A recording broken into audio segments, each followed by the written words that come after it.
Good afternoon, my name is Chelsea Boog, and today I'm going to be teaching everyone how to make a pistachio apricot tart. Right here I have some sweet dough that I made. So this sweet dough is made with a little bit of almond flour, which is perfect for the consistency as well as the look and flavor of the dough.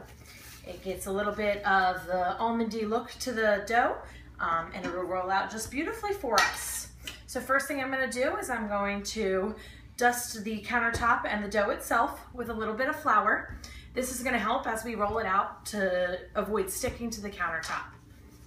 Right here we have the tart pan that we're going to be using. It's got a fluted edge, which is going to make an absolutely beautiful crust with a delicious filling inside of it. So our ideal goal as we roll this out is to work and make the dough itself into the shape of the pan.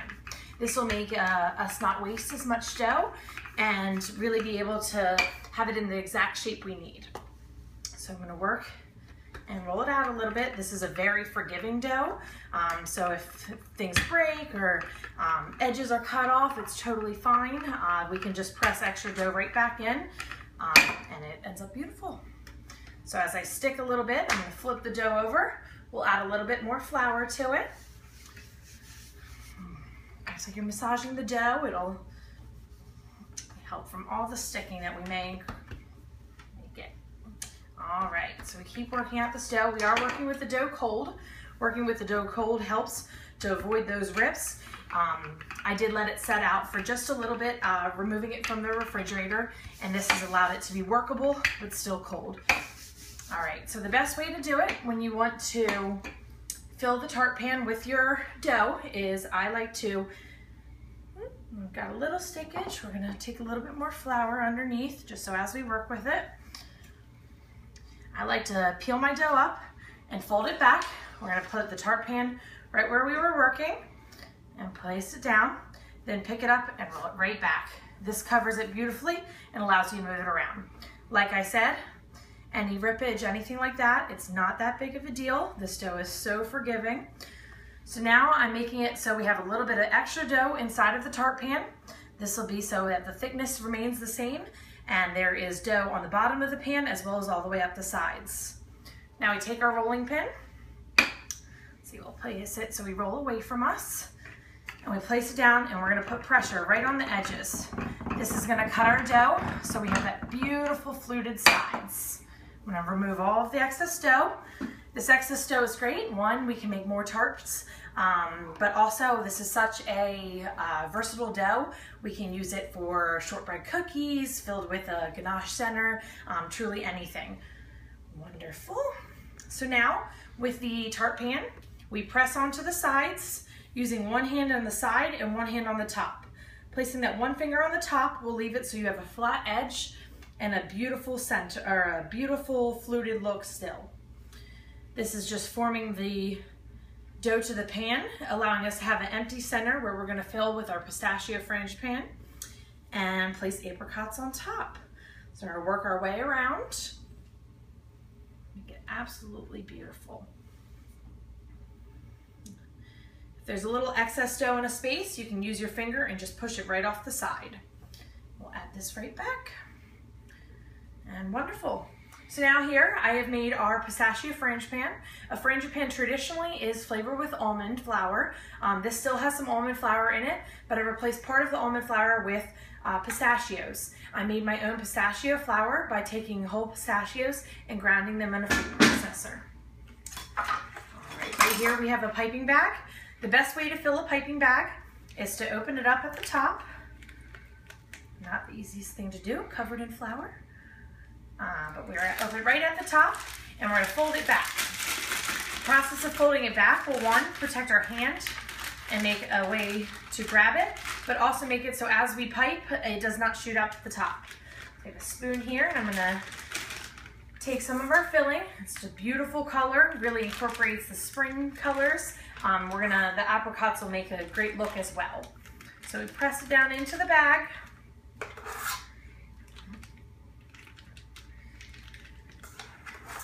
This frangipane was made with the paddle attachment. We don't want to incorporate air into it because it's not supposed to be a fluffy filling. It's supposed to be like more of a dough consistency. So the paddle attachment works just great for that. We're going to twist the top, And cut off the edge, not too high up, but just so we have a nice little hole.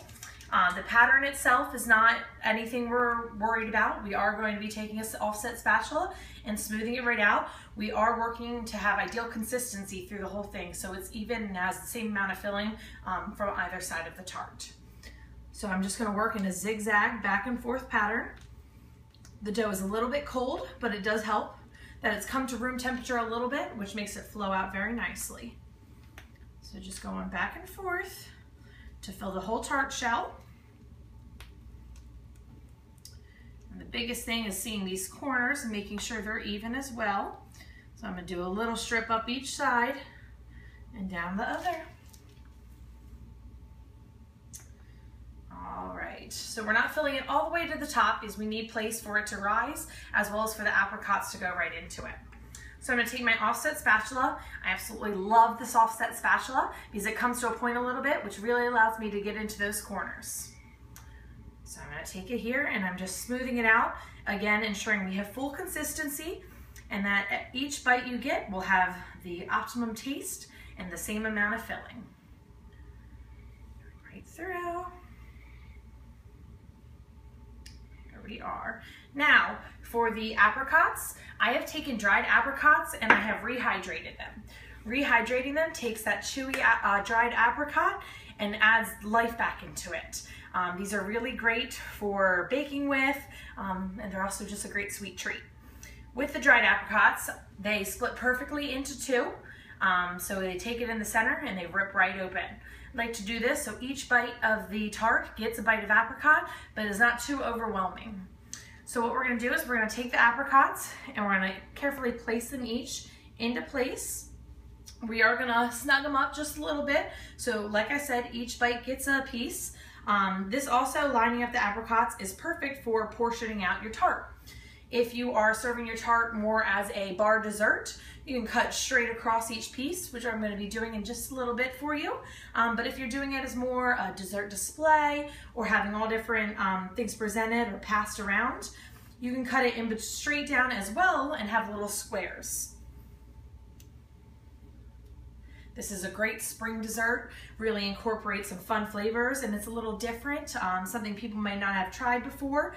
So it's really fun to add new flavors to the palate and give some people some other things to try. The colors of this dessert are absolutely beautiful, the mixes of greens. We are also going to be topping it with a little crushed pistachio to add a little bit more fresh green color. And we'll add some more rehydrated apricots to the top as well. Just keep on working it down.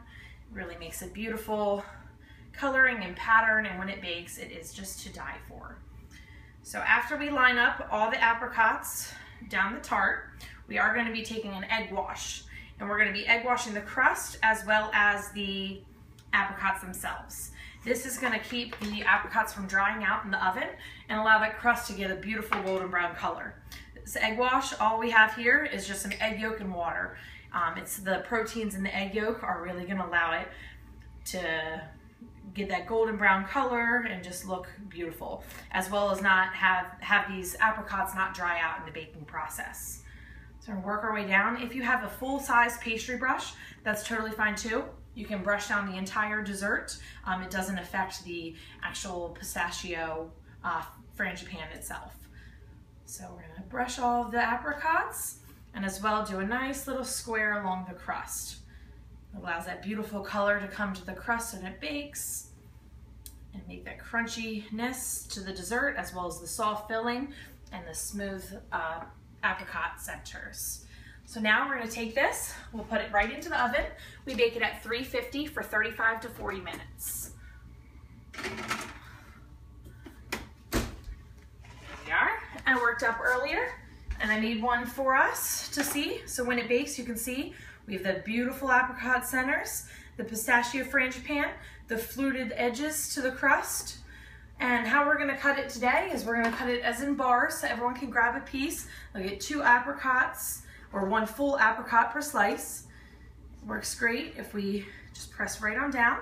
We'll grab a serrated knife, it might help a little bit. We have here. Just so as we cut, we don't want to crack that crust. We want to cut straight down and allow the fluted edge to remain. We'll present it as the full bar so that people can see how hard the time you put into making this beautiful crust. But it's always great for a party, an event, to pre-slice your desserts. It really encourages people to eat it. If you put out that full cake or this full tart, people are a little hesitant to cut it. They're not as used to it or a little afraid to mess up the beauty of it. So if you present it pre-sliced, it can still be presented absolutely beautiful, but it'll give that openness to having someone grab a bite. I'm gonna grab a tray for us out of the cabinet. So this beautiful plate here, we're gonna carefully move the tart. Let's try not to grab too many at a time. Onto the pan. Place it right on in. Save this one. There we go. So as we have the tart beautifully placed, we're going to take an apricot glaze. So I just took a little bit of apricot jam, put some water in it and warmed it up in the microwave. This will just allow a beautiful shine onto the crust and onto the apricots and really let it shine through, as well as adding a little bit more apricot flavor. If you choose to take those little bites, and every bite might not have that apricot in it, this will give it still that flavor and allow it to be all the way through. It gives that shine and kind of gives the apricots that shiny look that they do have when they are dried. We'll work our way all the way down. Again, I like to use a smaller brush. It coats every bite to make sure it's beautifully glazed, but if you have a full-size pastry brush, it's perfectly fine as well. Dip it in the glaze and brush it all the way down. And then some of my favorite things to do for spring desserts are really to freshen the look of them up with some fresh berries. So I have some strawberries and blueberries for us today that we are going to garnish the plate with. So we're going to take some strawberries, and I love the simple look of just taking a strawberry, slicing right on into it so it's in half, but not all the way. We love the greenery. Although people don't really eat the greenery, it adds one more color to the plate. We're going to place the strawberries at the edge of two sides opposite of each other, which really makes it look beautiful, draws your eye to it, and adds one more color. And then we will sprinkle some blueberries